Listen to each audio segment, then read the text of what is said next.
Welcome, adult learners, to the last episode of the newscast for 2023. My name is Andrea, and if this is not your first time with us, you might have seen my face before from past episodes. With this last episode of 2023, we really want to look back at what the year offered our community and what our community offered back to us all. But before that, let's start off with some EU news. On the 15th of November, the European Commission adopted a proposal for a Council recommendation, Europe on the Move, learning mobility opportunities for everyone as part of the talent mobility package. Now, what is a proposal for a Council recommendation, you may ask? This is basically the Commission asking the Council to adopt recommendations as one of the two co-legislators in the EU. And this proposal is particularly interesting for us learners because it includes 3 new EU-level targets to be reached by 2030. And these are very ambitious for once. The first one is that at least 25% of graduates in higher education should have a learning mobility experience. And this is an increase from the present target that is still at 20%. The second one is that at least 15% of vocational learners in vocational education and training in VET should benefit from a learning mobility abroad. And this is an increase from previous targets of 8% to be reached by 2025. The last one, and this is perhaps one of the most ambitious ones, is that at least 20% of all learners benefiting from learning mobility abroad in all education and training, combined youth and sports systems, should be people with fewer opportunities. This is an effort from the EU to make the Erasmus Plus more inclusive of all socioeconomic backgrounds. November was also full of events. On the 30th of November, the last day of the month, so next Thursday, if you're listening live, we had the 6th European Education Summit. This was a very big event for the education community because it was taking stock of the progress towards the EU education area, the ambitious project of making really the EU an education area running from 2020 to 2025. The summit saw 500 participants, I think 70 different speakers in all education sectors. And its main takeaways were that successful policy making is evidence-based, and we need our community to provide evidence to the EU and kind of let them know where to go. Cross-sector and lifelong learning perspectives are also very important to the achievement of the EU education area. And last but not least, more dialogue and citizenship engagement is crucial for the success. As lifelong learning platform, we were represented in the EU Education Summit, but also because that week was crucially our 13th edition of the Lifelong Learning Week, titled Key Competences for All, a Lifelong Learning Approach to Skills. This is because we wanted to really delve deeper into the European Year of Skills. We had 1,200 registered participants, 25 different workshops in Brussels, and it was a big success. Thanks for this to the participants and especially to our members. We're still freshly out of the week, but make sure to hop on our website and check the news in the coming days. In November, also, the Erasmus Plus program guide for 2024 was published. And this is a very important document because it provides information on the priorities of the program, the actions that are supported, the funding available for different actions, detailed information on participation, and everything you might want to know if you need to access Erasmus Plus funding. It is important to note that priorities for 2024 include a strong focus on inclusion, especially of those individuals struggling to perform in education and training for various reasons, early school leavers, the so-called needs, those that are not in education, employment, or training, and low-skills adults in general. But there's a good news because EPALE has many tools to support organizations that are willing to apply for Erasmus Plus funding. First of all, there's the Erasmus MOOC, Erasmus Plus funding opportunities for adult education providers. This is designed to familiarize participants with the current Erasmus Plus program, its landscape. It provides practical insights into the funding approval process.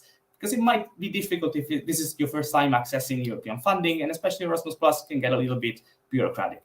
It has just been updated, and it can be attended at your own pace. It's a self-paced MOOC. If you're looking for partner organizations for your projects, you maybe have a fantastic idea, but you don't know how to go about it, and you need different partners from different sectors or capacities. The EPALE Partner Search can be the right tool for you. It allows for an effortless, convenient, tailored search for project partners or coordinators. If you have any doubt about how to use it, there's also a video tutorial for you on the EPALE website. Last but not least, EPALE hosts the Erasmus Plus Space, a safe and secure tool, in particular for Erasmus Plus Key Action 1 and Key Action 2 projects. Project coordinators and their partners may use it for project management and dissemination, but also in the preparation phase. It's a very nice tool. You might want to check it out. And now for the big part of the newscast, we really wanted to go back to 2023 and see what this year gave us. What happened in our community? What did we talk about? How many experts we engaged, and so on and so forth. The big focus for us was the European Year of Skills, of course. Throughout 2023, EPALE highlighted the potential of adult learning and education to engage citizens in society and democracy, empower people to successfully navigate labor market changes, and include everyone in learning. And those three, engage, empower, and include, are the titles of the thematic focuses that informed our work all year long. Let's have a look at each of them. Let's see what we did. For engage, with this focus, we really wanted to highlight the role of adult learning and education in building skills for a democratic life and for more active citizens. To see how this was interpreted, practiced, and discussed on EPALE, the best way to start off is by reading the resource kit, a publication where EPALE traced the path to orient ourselves among the many contents published on the platform on this topic. You'll find there a selection of blog posts, podcasts, discussions on community building, media literacy, green skills, and everything that adult learners may need to navigate difficult times. We also have recently published a blog post by the expert Linus Andersson on critical thinking and the epistemic crisis.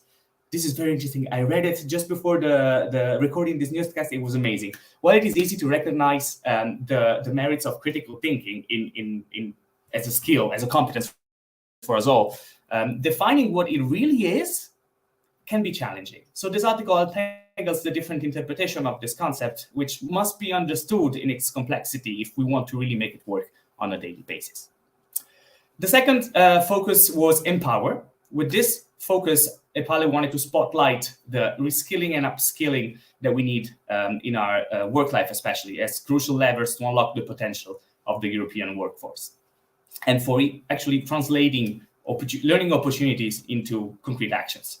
So if you want to get some more insight on how policymakers can address the problems of skills mismatch and changing skills need, read the blog post on changing skills needs, how people can become employable. You'll find out, unsurprisingly, that lifelong learning can have a decisive role. And workplace learning is another key topic here in the Empower thematic focus. On this specific issue, you can read the blog post, Learning Communities at the Workplace, a Community of Practice, which focuses on learning as a constructive process. And the year is not done yet. 2023 is still here with us for a few weeks. So we still have a couple of important content coming out on thematic focuses and on the Empower thematic focus. So save the date for the next online discussion that will be held next week if you're listening live. If you're not, on the 13th of December on basic skills in the Pact for Skills. This will be an excellent opportunity for educators, training providers, policymakers, experts, even just adult learnings, to explore the integration of basic skills into the Pact for Skills initiative. And if you're not familiar with the Pact for Skills, perhaps you might really want to follow this online discussion because it's important to empower everyone. And last but not least, for this thematic focus, we have a new resource kit that is also going to be published on EPALE very soon. So make sure to follow the community and stay updated on the Empower thematic focus. The third aspect that EPALE was focusing on during 2023 was include, because education, in the end, it's about inclusion. Learning opportunities need to fit the diverse needs of diverse groups of learners. What is the role of adult education and learning in recognizing and valuing diversity? How do we provide support to vulnerable groups? These are questions that EPALE addressed throughout the years. So if you really want to delve deeper into the meaning of this topic, we suggest you read the blog post by Alexandra Ioannidou. What are we talking about when talking about inclusive skills opportunities?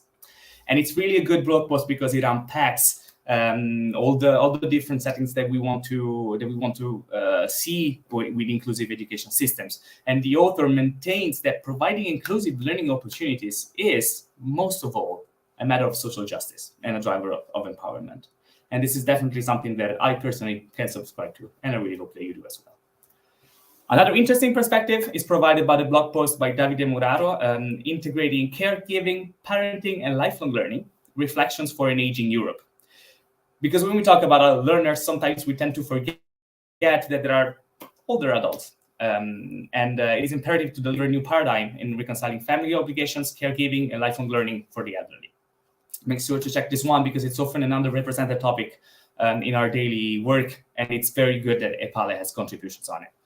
Among the most recent contents published on EPALE, you can listen to a podcast on safe spaces in adult learning and education. This is a very nice podcast that delves even deeper into what secure spaces are in education and training and how education settings can provide really a safe space for vulnerable groups. So this was my last resource to mention for now, for 2023 actually. And I hope that you took good note of the many relevant things that are still planned by the end of the year. But we still have one more coming up. It wouldn't be the last newscast of the year without a end of the year gift for you. So get ready to discover the brand new 2023 EPALE Community Storybook, including the fantastic contributions of our dedicated community members. Stay tuned for going back to the future with the storybook. This is our end of the year gift for you.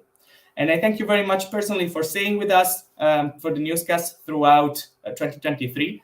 As you know, this was live on every Monday at the first Monday of the month at midday. I hope that it was a nice companion to you, and I'll surely see you in 2024.